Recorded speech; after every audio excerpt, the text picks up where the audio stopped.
And how I approached this testing was I wanted to see exactly what I could tank and exactly what would kill me, so I would often, very often, stand in Molten, stand in the dangerous elite affixes such as Poison, Frozen, any sort of ground effect like Orbiter. I would stand in Orbiter, I'd stand in the Arcane Beams just to see, if it was working, and pretty much this setup, everything you threw at it was working just as expected, so I'm very excited to show this to you. Greetings adventurers, this is Craddock. I'm going to go over the hardcore Condemn build I've been testing on stream, and hope you like it. This is a very tanky setup for speeds that is intended for hardcore. I'm testing on softcore, but it's intended for hardcore. This is supposed to be reaping. Anyway, this particular build is running the Akkahn set with the amulet, of course, 6 pieces, and then we swapped in a couple items. For the helmet, we're wearing Leoric's crown, we were using Vigilante belt. Very high cooldown build. You want to get as close as you can to 63% cooldown. That's to keep up all of your abilities. It's very high uptime on all of your abilities, such as Iron Skin, which again gives more defense, which is very beneficial. The main weapon we're using here is Akkahn's Addendum, and this gives the Prophet and embodiment of power runes on Akarat's champion.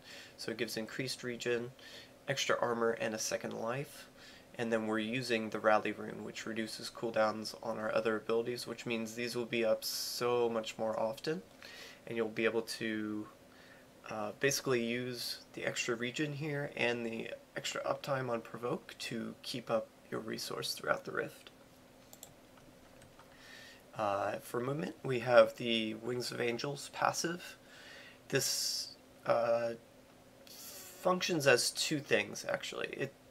Or actually 3 things. It gives you a little bit of move speed, so we get 50% move speed for a total of 75% throughout the Rift, and it also gives us, lets us run through enemies unimpeded, which functions as similar to the illusory boots. We can run straight through Waller and all that.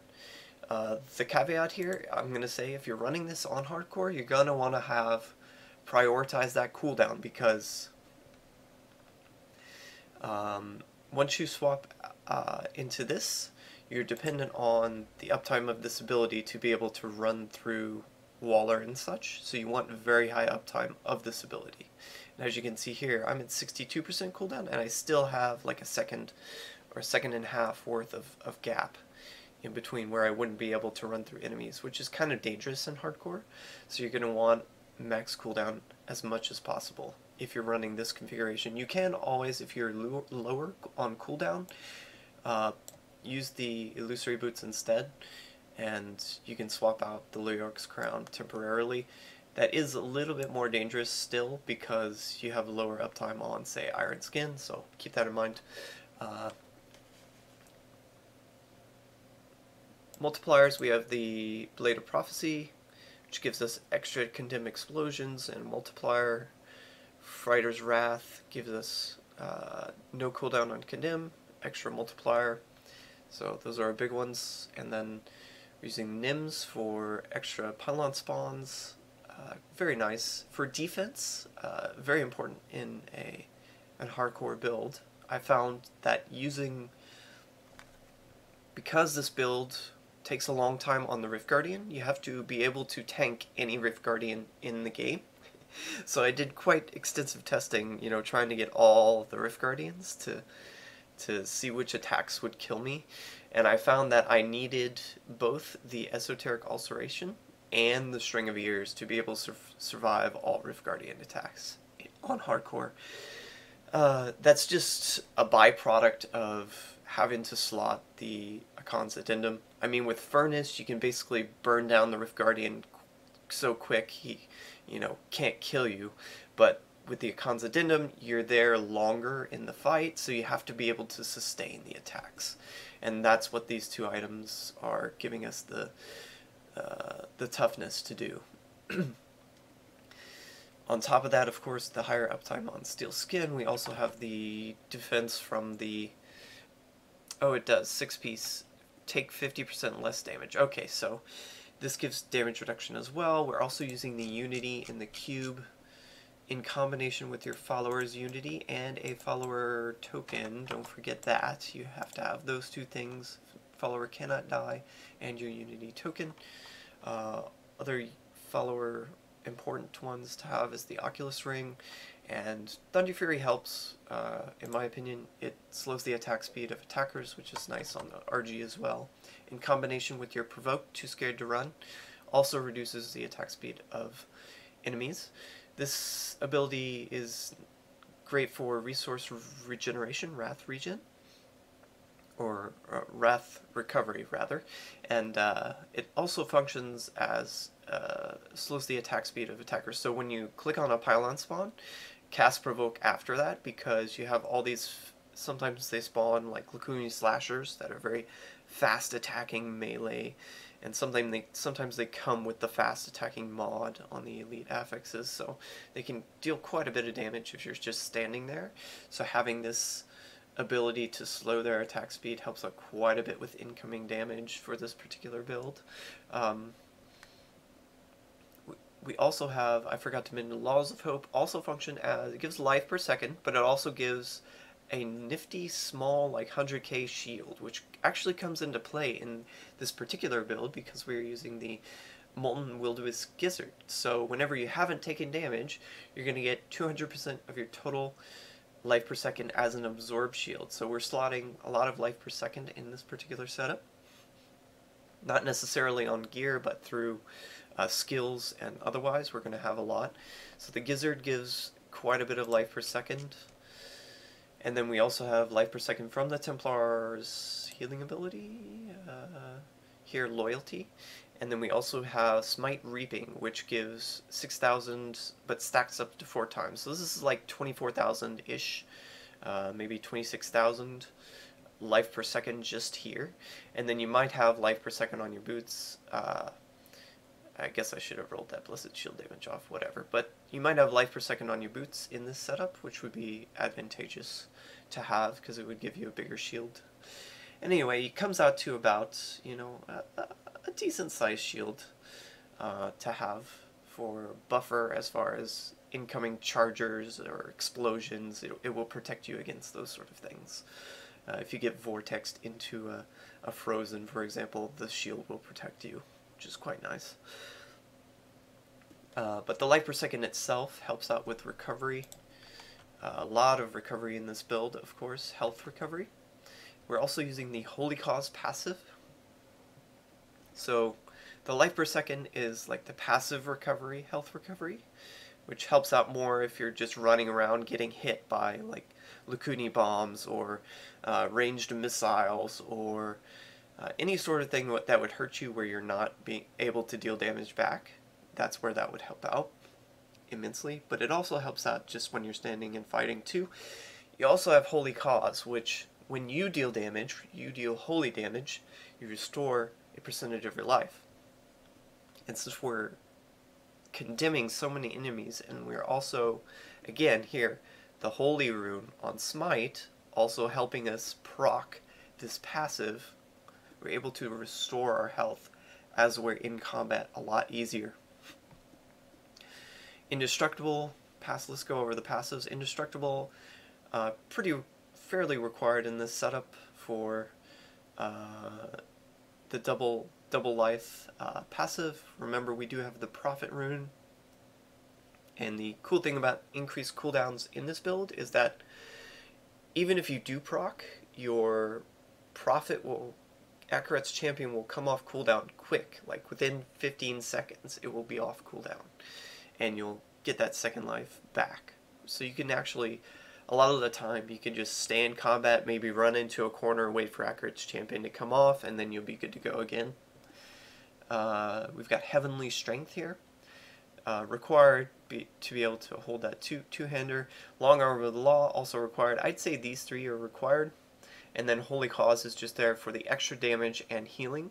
Notice I have dropped Finery here, which is a huge boost to this build. It's at least a 1 GR nerf, and it's also a toughness, very slight toughness loss, because you do lose armor with not having the Finery passive. Gives 15% strength to the character, so if I was to swap anything out, I would swap probably Holy Cause for Finery, just because these three passives are either required or keep you safe in a hardcore mode, whereas this one, the recovery is nice, but may not be completely required for hardcore, so just keep that in mind.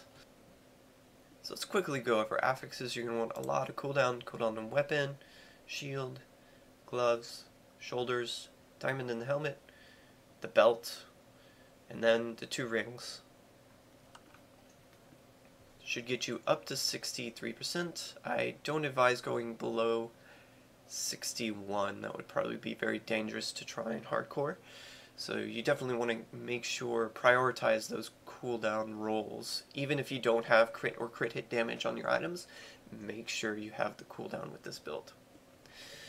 Another important affix here to make this work is the Wrath Regeneration, to make sure we'll be able to spam our Condemn, and that's pretty much required on weapon, I think. So you're going to want Wrath Regeneration here. Optional is you could have Wrath Regeneration on your shield, or you could have Condemn damage here in place of Wrath Regen.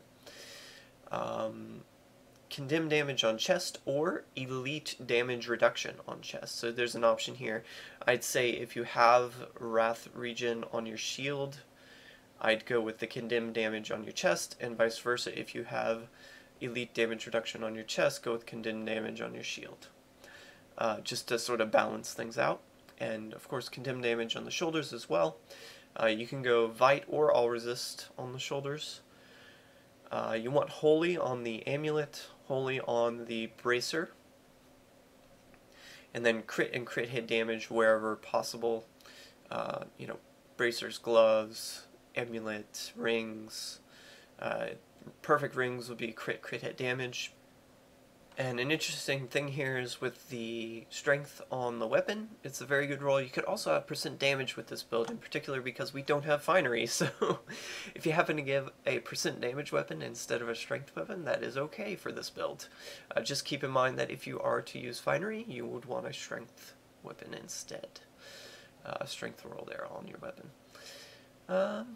All resist wherever possible, so boots, you pretty much want All Resist here on your, pretty much on your pants as well. You're going to want that on your belt as well. My belt is not properly rolled. You're going to want All Resist here as well. And then diamonds, going with diamonds in the armor. The reason I didn't have 2 of the diamonds in my chest for testing is because I'm rolling with a Leoric's crown that has intellect on it. So I kind of wanted to test at the proper level of All Resist, so I took out 2 of my gems here just to make sure it would work. And of course you're going to want Vite on the helmet as well. This is our major source of vitality in this build. It is very low on vitality, this particular setup, so I want to really point out that you should have at least 550,000 HP. If you're not at least at that, it felt it still worked, but it felt kind of on the lower side as far as Vite was concerned. So maybe put 100 points or so into Vite, into Paragon, just to make sure you're not going to die. And after that, you would put everything into Strength. That's my recommendation. You can do whatever you want, of course, but that's my recommendation. Yeah. Other secondary affixes, you're going to want to keep a lookout for pickup radius, very important. You want a minimum of 4, but I prefer 6, up to 6 pickup radius on gear. So that would be like your gloves, maybe your chest, your pants, you know, your boots would typically have extra pickup radius. Maybe your helmet even. Another one, look out for reduces damage from ranged attacks. You'll typically find this roll on jewelry, maybe on your bracers, your I think chest piece as well. So having 1 to 2 of those is a nice to have, but it's not required for this particular build, so just keep a lookout for that as well. And that's pretty much it as far as affixes are concerned. Okay, so a few more things. There are a couple of swaps if you want to push like 1 to 2 GRs higher, but still pretty much the same gear. Some of the cool swaps you can do is you swap out Reaping Smite for /guard. This is the rune that gives you increased armor, up to 25% armor, so this is a toughness increase. It does not give you as much recovery, but remember we're still wearing the Molten Gizzard, so that this is allowed. It's still a very good swap, and this will allow you to tank higher GRs, so up to 2 GRs higher you can use /guard and you will be fine. But another cool swap that I found is keeping all of our toughness items, mind you. Just swap out your Nemesis bracers for Strongarm bracers, and this gives that extra 30% damage when enemies are hit by knockbacks, which is pretty much all of the Rift except for the Rift Guardian and Juggernauts. So those, you may have to skip more Juggernauts, you may have to take more time on the RG, but you will generally be able to clear 1 to 2 GRs higher with this item, which is quite nice. So instead of the Nims, it will be a slower clear, so anywhere from 30 seconds to a minute slower, but you can do it if you want to. So that's a swap to keep in mind, and it also works very well in combination with the /guard. So keep that in mind as something I found very nice to have for lower GRs. So going back to our previous setup, so if you're doing 5 GRs lower than you need to, you can actually swap out the Vigilante belt, wear the String of Ears, and then I think what I also did is I swapped in the Gogok, so I dropped the Molten Wildebeest Gizzard. I was wearing Gogok, so it gives us that extra dodge, that extra CDR boost, and makes up for the loss of the Vigilante belt. And then I swapped in the St. Archu's Gauge, a very rarely used item. But when you're at those lower GRs, you're engaging the elite packs a lot more often, and you get this large health shield. I was seeing shields of up to 1,000,000 with my health pool, and it's quite nice to go through the Rift and just be able to tank almost anything due to the huge shielding that you have with this item. But the reason this doesn't work at 5 GRs up from where I was just mentioning is that once you get to the RG, you aren't killing the Rift Guardian very quickly again, so the defense from this item kind of wears off, and you don't get to use that during the Rift Guardian, so it's kind of lackluster in that sense, and doesn't make sense to include it if, Rift Guardian's still 25-30% of the clear time on a Rift. And, yeah, it's pretty cool. Condemn vacuums everything in. I think it's widely viewed build at this point, but for hardcore I didn't find many variations, so I wanted to create my own. I hope you like this one, and go ahead and let me know if you like it. Give me a thumbs up, and I'll catch you on the next one.